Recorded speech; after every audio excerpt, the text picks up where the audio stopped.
in the race of life, life's not going to give you a glass of water when you're thirsty. And I realize that. And once again, people are like, my God, your life is horrible. It's not. Yeah. This is how I live. This is how I live. This is what I want. I don't judge anybody.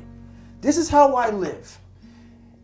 And if there's not people like me in this world with this kind of mentality, it's not be like David Goggins. Go run 200 miles. Take something from this. Take something from this. Remember where I started from. Mm-hmm. You don't need to go where I went. Right. I went this far because I started opening different doors to the cellar in my brain. My God, is this possible? Oh my God, that's possible. This possible. I started opening up different compartments. You can leave them shut. I don't care. So what I do now in the morning times, I do this because why life's not going to give me the get out of jail free card. Yeah. And if I come on here on this podcast and talk this stuff, I have to live what I say. So when you come up from a world of used to lie a lot, and my big thing is facing all this crap, I cannot tell you something I have not done. Right. Because why? When you start to formulate this character, this code of ethic, this ethos that you live, not anybody else, it's your own. I cannot tell you something that I haven't done. Why? Because it will haunt me.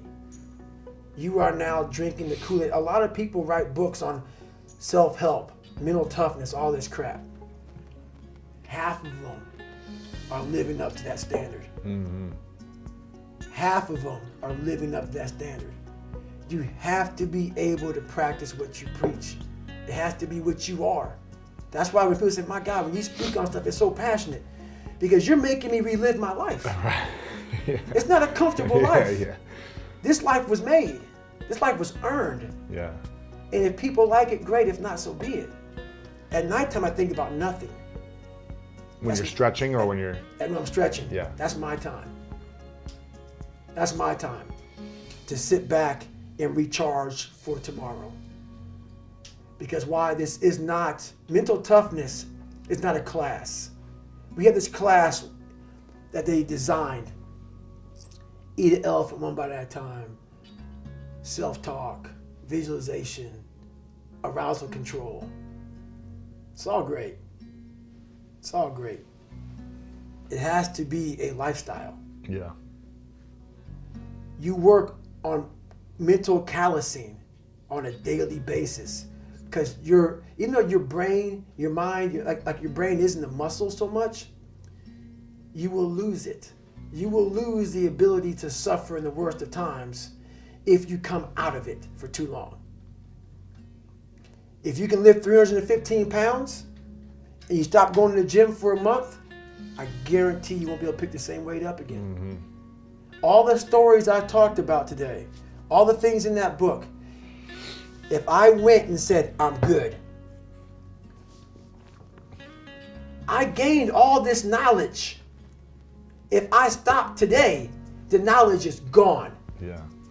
I have to go back deep to retrieve it. I don't want to go back deep to retrieve it. I want to be able to call on it now. That's why I do these things. I know what not doing them will get me. Right, right. There's so much more I want to ask you, but I want to try to wrap it up here with three final questions. I didn't even get to any of the questions I had on here because I was just so inspired by everything. But if you guys haven't picked this up yet, you can pre-order it right now. Again, Can't Hurt Me. Master Your Mind and Defy the Odds. Make sure you guys get this book. Get a few copies for friends. Give them out as gifts. This will be one of the most powerful things you give to someone. This is called, actually, I'm curious about, I asked you about the greatest lesson from your mom, but I'm curious, what's the greatest lesson your dad taught you, whether he actually said it or you observed it? I observed it. Or what not to do, or, yeah. So I observed it from my dad. When I left, I was young. I had a young kid's point of view on my father. So when I was 22 at 300 pounds, I went back to see my dad. Because I wanted to make sure that what I saw at 8 is the same vision, because it's my father. I don't want to not talk to my father, no matter what he did, no matter what I saw, but was it through a young kid's eyes? Mm-hmm. So at 22, I went back. And I was able to examine him as a man, as a fragile man that I was. Sure. But I was able to examine him. And through this process, by this point in my life, I was examining myself and realizing I have a whole mess of problems. Big time. Some were from him. Some were for people that bullied me. A lot were from me. And in knowing how messed up I was able to examine everybody around me. I examined him. And I examined him to know, my God, the insecurities that you must have, the problems that you must have inside of you, I don't want to have those. I come from my father. I have what he has. And I didn't want to be him. Why he made fun of me, my brother, why he beat the hell out of me, my brother, and my mom. It comes from a dark place, an insecure, dark place. Why he womanized, why he sold prostitutes, why he ran, all this stuff he did. A good human being doesn't need to do that. A fulfilled human being doesn't need to break anyone down. All they do is want to build you up. So anybody you meet that calls you out of your name, that bullies you, that messes you up, that makes you feel not lifted, they are dealing with something deep-rooted. Yeah, you have to have a tough tone with some people to help them out. There's a difference. You have to be hard. I'm hard on people, but it comes from a good place. Yeah. The biggest lesson he taught me was how not to be. And that's why I had to fix what I was. Because insecurities make everybody around you feel like hell. And that's the one thing I did not want anyone to feel like. That's why I judge no one. Tons of whites have called me nigger. Tons of people have hurt me. I judge no one because I know where it comes from. I know you. I was once you. That's why now the place I'm at, you get a get out of jail free card. You need to help yourself. You ain't bullying me, man. Right, you're fine. I'm good. Whatever you throw at you, I'm good. You're like, I know what's wrong with you because I was once you. Right.